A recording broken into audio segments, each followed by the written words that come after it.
So glad to see you all here. Just gonna a few more seconds. I think we're still letting people in. Kenny, if you can just let me know when we're all in and everyone's tucked in and ready to go, that'd be great.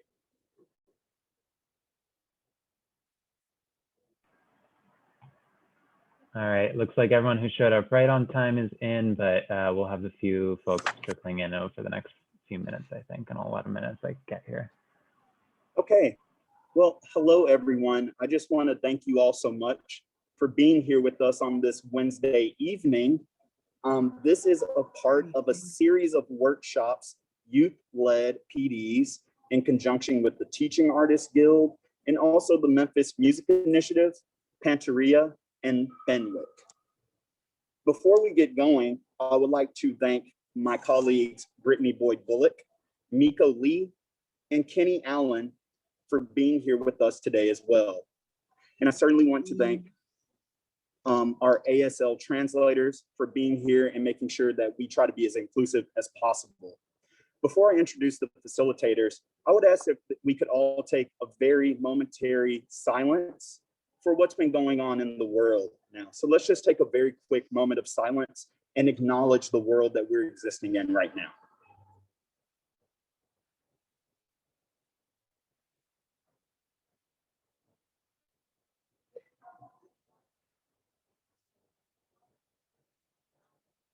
Okay, thank you all so much for that moment. Very much appreciate it.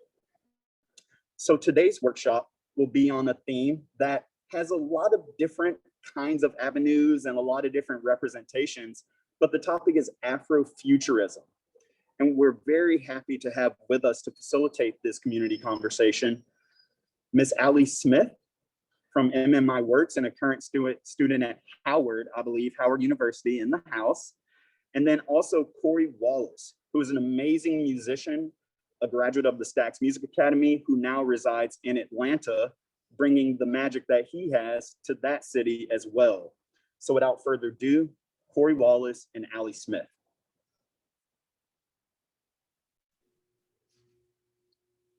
Good afternoon, everyone. Good afternoon, y'all. Good afternoon. Thanks for the kind words, Vic. I appreciate that. It really means a lot. I don't know if I would call it bringing in magic, but surely bringing something, just a little bit of something, that's all. As he said, I'm a graduate of the Stax Music Academy. I've been involved with Memphis for about 5 years at this point. And yeah, I mean, I was excited when he tapped me to contribute to this workshop, and I'm excited to get to present everything that we have for you all. And just hopping off, Kori, I'm so excited to be in this space. I'm thankful for Vic and Brittney for thinking of me and having me introduce my thoughts and my opinions on Afrofuturism and also the researching that I've done on it. As Vic said, I'm a student at Howard University. This is my sophomore year. I'm a political science major, and I am a native Memphian. Been here my whole life, love Memphis. And I have honestly dedicated a lot of my time into building a better Memphis, you know, and looking at how that looks through what lens and the lenses that be. So yeah, just that's a little spill about us, and we're gonna just hop right in with the information that we have to present with you guys. All right, I guess that puts it on me. So initially, when we first started thinking about this workshop, our first target was to kind of address what it is that you all would like to know. And in doing that, we developed a couple of directions, and one of the main directions that was initially developed was speaking from a place of decentering that Eurocentrism that we see in the futuristic concepts. And in decentering that, we can then approach how to show educators how to encourage their students to go in the direction of Afrofuturism. The biggest problem with that was when you spend a whole lot of time on your entire platform decentering one other thing, you spend more time learning why it's important to decenter as opposed to learning why it was important to empower and uplift what it was that you wanted to study. So with all of that said, Kenny has the slide, but I can pose the question. Our direction went from how can we shift from one to uplift the other, and into how can we understand and provide access to understanding one to its fullest extent and grow to offer means of true coexistence due to that heightened understanding. So hopefully throughout the course of this workshop, you all really get into the meat and potatoes of why we want you to embrace Afrofuturism in the classroom as teachers and on the stage as artists, and then be able to encourage young minds to embrace that same level and same degree of futurism. All right, and we're gonna hop to that next slide about just Afrofuturism and the concrete definition that we have for it.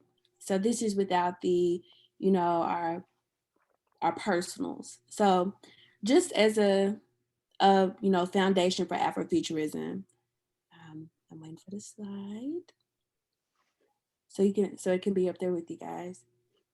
If not, I can just go.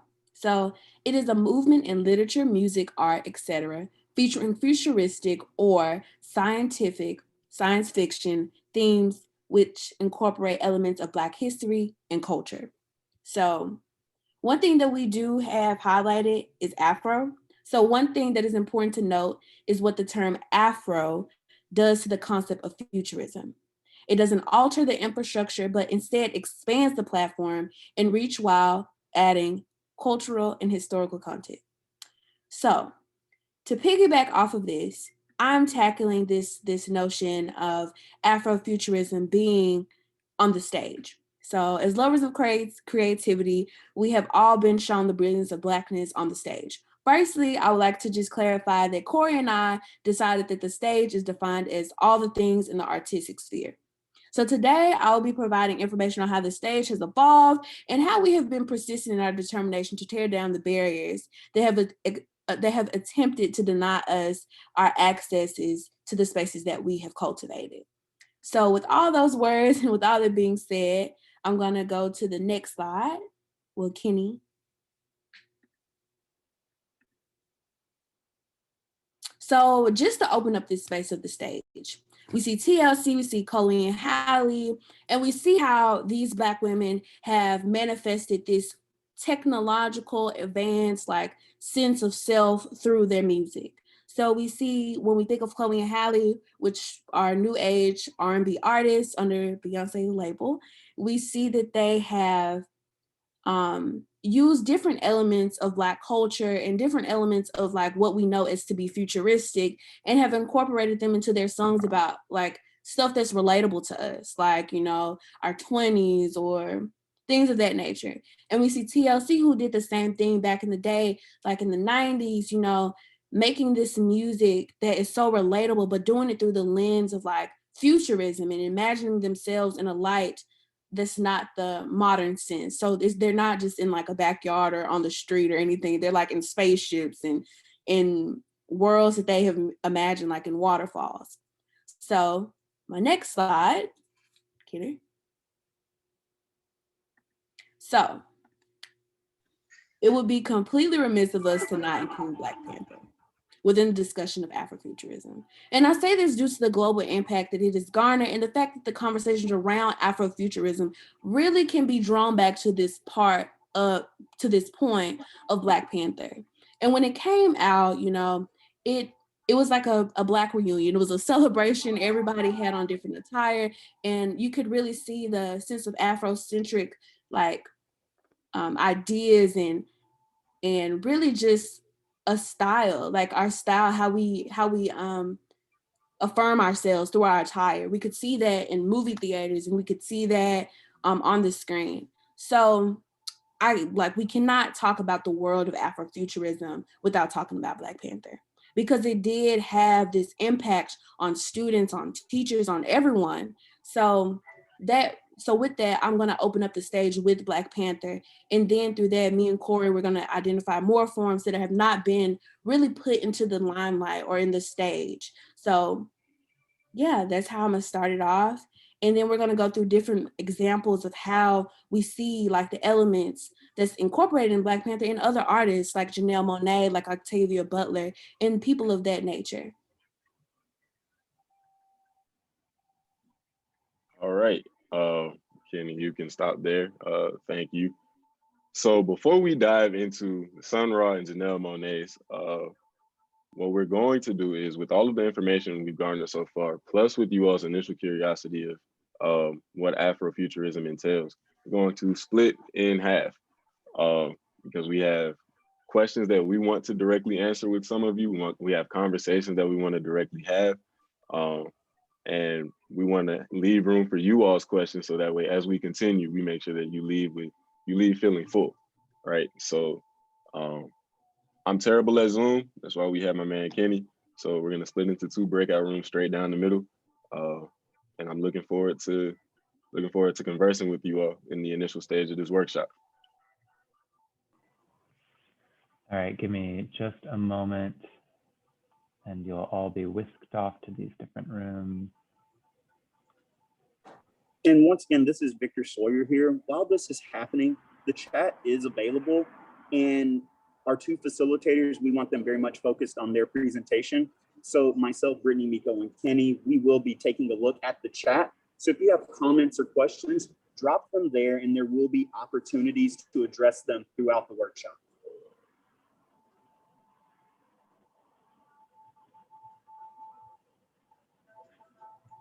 All right, and rooms should now be open, and it should give you a button to join the breakout rooms.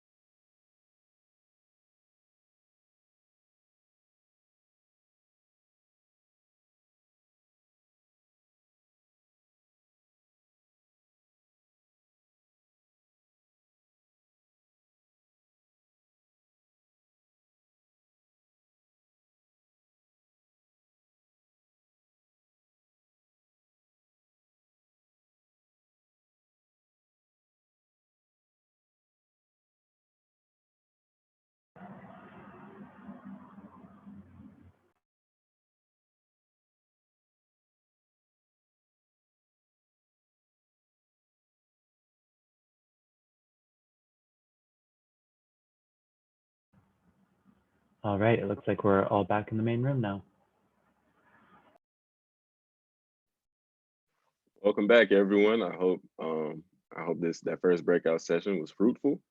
I hope you enjoyed it. I hope the conversations were very, very, very engaging, and I hope it's set the stage for what we will call the momentum portion of the workshop. From here, it'll be like a whole bunch of ideas, a whole bunch of thoughts, and some more concretes for y'all to take with you as you go. Looking at the agenda right quick. Okay, so Kenny, can you do me a favor and pull up that slide with Janelle Monáe and Sun Ra on it? Yeah, sure. Thank you. All right, Allison, I'll let you go ahead and attack Janelle Monáe. I know you had a lot of things written about it, so. All right, you guys. So let me just pull up my notes. All righty. So I did incorporate Janelle Monáe. I think she is a voice that is oftentimes like overlooked. She's a Black woman, and she's definitely on the spectrum, but I do not want to, butcher her, whatever. Like, she identifies as, I do not want to butcher that, so I'm not going to do that. But just to start with, Janelle Monáe is literally the epitome of Afrofuturism. She incorporates like these metaphysical and also like androidesque type aesthetics within her music. So to break her aesthetic within to 3 parts, I see her incorporation of modernizing art created for the consumption of white people and making them her own and celebrating her Blackness through it. So I say there's this movie called Metropolis, and it incorporates androids and things of that nature. And Janelle Monáe, she completely takes that concept and makes it her own. And I'm sorry my video was off, I didn't see that. So yeah, she makes it her own. The next way is that she uses her ability to encompass the Black queer experience through creative concepts that do not paint us all as dull and single-faceted creatures. Okay, so Dirty Computer, her album that just dropped out like a few years ago, It incorporates this love story of her and Tessa Thompson and navigating this lens of queer Black love on a mission and in this action sequence. So yeah, that's one thing that really shows like love and Blackness in a different sense that I've not seen a lot of other creators do. So that's one way that she does that. And there's an incorporation of lighting, and that's a way to like affirm your art. So she lights in blue and pink like colors, and that's supposed to be the colors of the bisexual flag. So she incorporates all these facets of her identity through the lenses of Afrofuturism and her identity in general. And to piggyback off of that, the last way that she identifies herself and affirms herself through the lens of Afrofuturism is that her storytelling. So all of that to say, like all of her songs have a story. Like all of her albums have a story, and she uses this in her benefit by adding this element of unconventional themes, like usually spiritualism or astral projecting or yoga. Like she incorporates all these things that we see in the modern sense and that have like been brushed over for Blackness. So Janelle Monáe is awesome. I definitely recommend you guys listening to her. And when I first thought of Afrofuturism, she's the person who jumped out to me and that I thought would be a great example of someone that we see in our everyday life that we would probably not pinpoint as being an Afrofuturist. And she goes into detail about her being an Afrofuturist, and I can drop some links, some videos to that as well.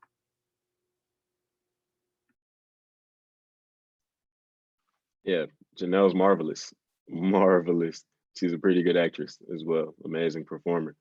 And as you see, the last two pictures on the far side of this slide are from Sun Ra.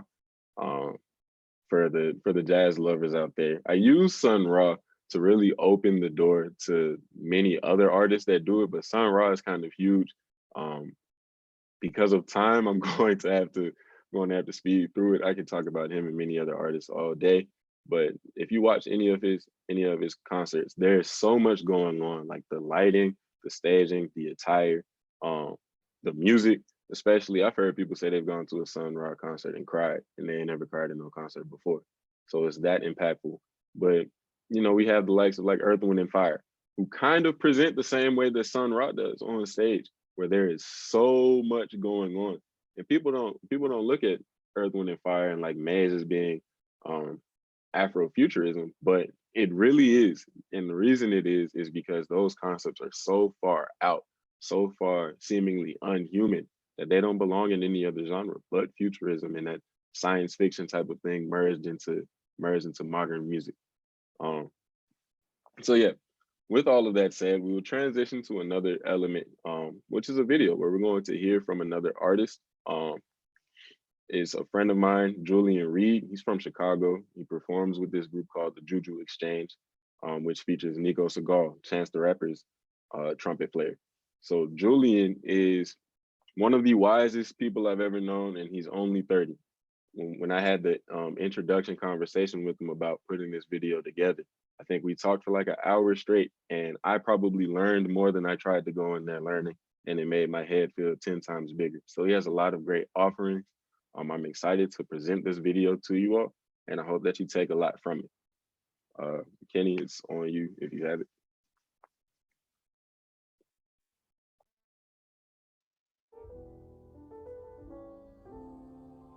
So what does Afrofuturism mean for the artist?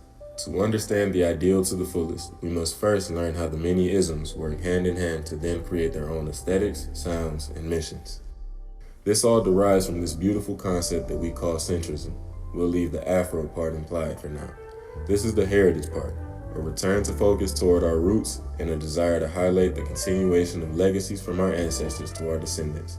Without this increased attention to our cultural staples and stories, it would be impossible to place ourselves at the forefront of any futuristic concept in any medium. Then we have modernism. This serves as the imagination part. Modernism is the break from tradition that paved the way for eras like the Harlem Renaissance and the Black Arts movement. Between those two events were informal groups like the Chicago School of Writers. Potent portrayals of Black life in art such as Invisible Man, Black Boy, and A Raisin in the Sun came from this period. Each generation has its own form of modernism, again with the Afro implied, of course.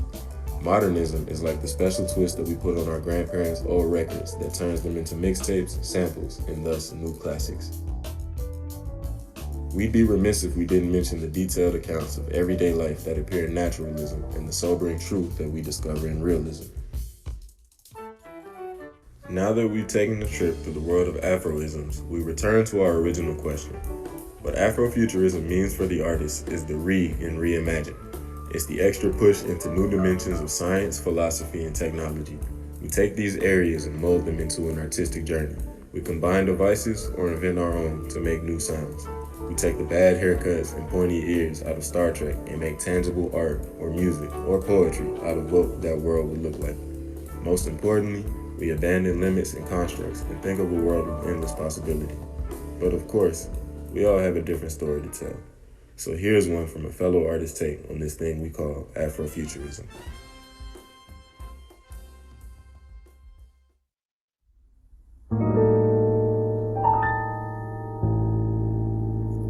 Hey everyone, my name is Julian Reed of the Juju Exchange. It's a delight and honor to be here with you all, the Teaching Artists Guild, for this presentation on Afrofuturism and our music. Shout out to Kori Wallace for having me here. Thank you so much for giving me the opportunity to talk about our band's approach to music, our creative aesthetic, and what the future of Black life means for us as musicians. What does Afrofuturism have to do with our sound as artists? We are always thinking as a band about how the future of music, particularly the Black musics that we come from, will look and how we can be kind of on the cutting edge of that sound. We, as a jazz-based group who met as a result of working in jazz contexts, have taken forward the spirit of jazz in our music. Not, of course, wanting to limit ourselves to the title jazz, as the jazz musicians of great did it as well, but taking that spirit and moving forward with it into the future. One that not only looks like certain kinds of technologies that we use in our music, but also one that I wanted to show is from our new project, the Eternal Boombox EP, which came out in August of 2020. Here is the album artwork for it, and it's a moving picture right now, but on the album cover it's still, and in it you see all of these elements that are on the screen that speak hopefully to this sense of a future, a universe, the walls. This was put together by the creative director for the band, also our percussionist, who is Novazai.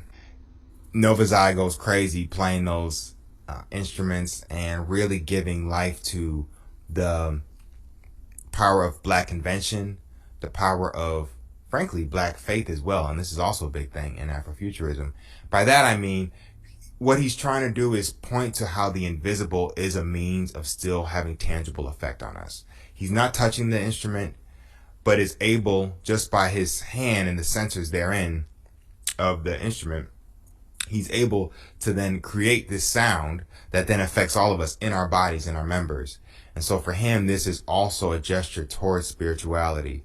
It's a gesture towards faith. And Afrofuturism, as embodied really, again, prominently by Sun Ra, is not only talking about a future in which Black folk are in halls of power or their creativity is fully seen, but it is also pointing to this connection between the sacred, the immaterial, and the secular. Along with that, Novazai has an instrument called Nova Portals. And Nova Portals are these pods that sit around his drum set that he doesn't have to touch in order to be able to play. And have the technologies present in our music itself. So one thing we like to do, which is very customary for people in the production world, is to sample ourselves. So to take a sound that we've played at minute 2 on a track on Pro Tools or Ableton, and then move that over to minute 6 and have us, member of the group, Nico, notably, oftentimes leaves a whole lot of space the video right quick, please, to do the talking. Okay. So so far he's really alluded to, and I mean, he can speak for what he sent me was a 30-minute video. He can speak for days about how their group embodies Afrofuturism. But of course, the song that you heard behind that intro in the video was a song of theirs called "The Eternal Boombox," which features Tank and the Bangers. If any of you all are hip to that group out of New Orleans, definitely check out their album. It'll also be on the resource sheet. They have a couple projects out. Chicago-based group, amazing musicians. Now, this section that he's about to speak on applies to what we call this melting pot of cultures that are represented in the workshop. What he's going to speak about is his group as a trio. They are predominantly Black. They have one white member who, in a song that applies to Black boys and Black joy through it, that member then sits down and just listens. For those of you who were in the breakout session with me, I alluded to that as far as coming from a place of understanding. What's most important throughout this workshop is that although we all represent different backgrounds, different ethnicities, cultures, different statuses and all of that, in order to carry this art form forward the way it should be, the most important part is to recognize that we have to do as much research, listen to as much of the music, go to as many of the museums as possible. And then we have to leave room for the curators of the art, the people who live the art by color or by background.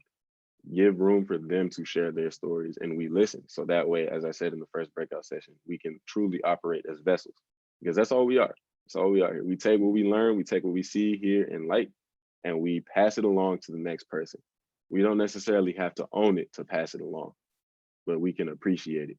So he's about to speak to a direct experience in their shows regularly when they're on tour. That happens to kind of set that example. You can go ahead, Kenny. For the group, and even sometimes sits down on the stage to listen to me play. So when we get to a certain part of the show, we play this song Patience, whose melody goes like this. I'll just play a little.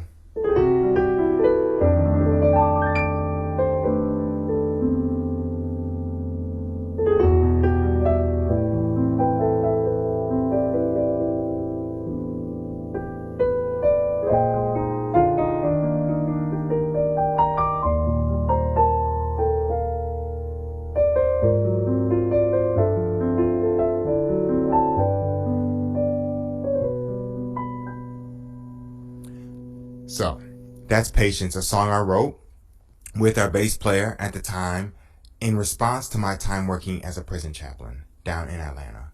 I was working with a bunch of Black boys who wore orange, and in the prison they would wear orange, and when they wore orange, it was a sign to everybody there that they were especially dangerous. The state would make them wear that. The people in the prison over them would make them wear that if they were seen as especially boisterous or a potential threat.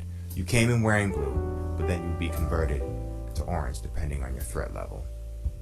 And so on our first album cover, Exchange, we have a boy in blue, Black boy in blue, pointing to the sky as a rocket careens overhead. So I play that song, I share that story even, again, pointing to a future of justice, pointing to this future in which there's a sense of beauty that we can recognize in all persons, including those boys in prison. I'm playing for that future, playing for that present. And sometimes Nico has sat down on the stage when it's just been me and Novazai and a bass player playing with us. And we would play that song as a trio, and then Nico, being the fourth member who didn't oftentimes play on that song, he would just sit down and listen.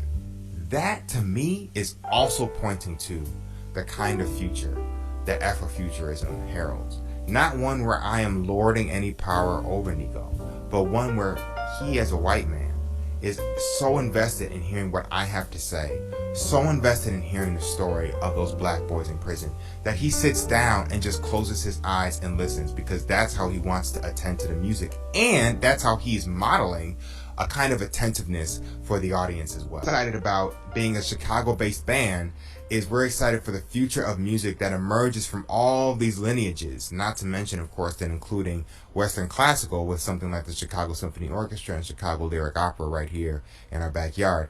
We're excited to merge all of these and to see how there's going to be a new kind of sound that continues to emerge in our current postmodern moment that is so defined by streaming.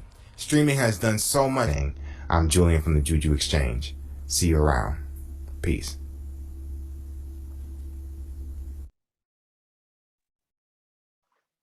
All right, all right. So that was a lot.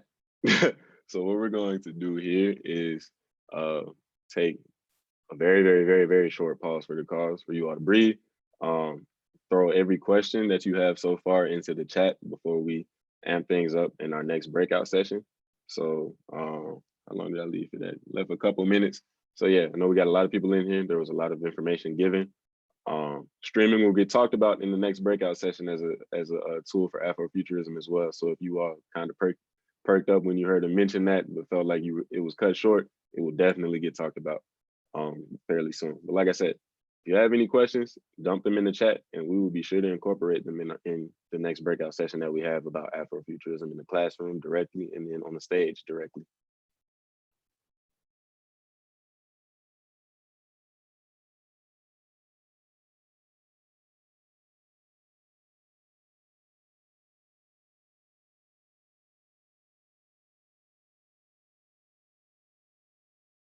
Feel free to get a drink of water, snacks, anything in this time that we are taking a break.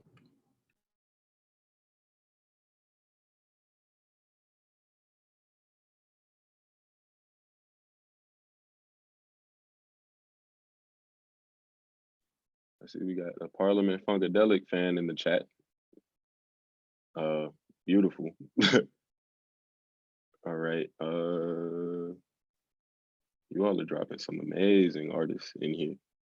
This break is short, by the way. It's really not a break. It was just intended to give you all time to put any questions in the chat before we go into breakout sessions, to give us a little bit of direction so we can attend to your needs. As a matter of fact, from here, we are going to split into 4 rooms, led by myself, Ali, Vic, and Brittney. And we will dive directly into how you as a teacher can approach Afrofuturism for your students, and how you as an artist can kind of begin to build that art in a tangible way. And the resource sheet will be further explained, and other offerings that are at the discretion of the facilitators that will be running your breakout room, and at the discretion of the knowledge that you all want to gain in those breakout sessions. So my man Kenny, if you can go ahead and split us up, that would be great. All right, splitting you up. Give me just one moment here. Almost done.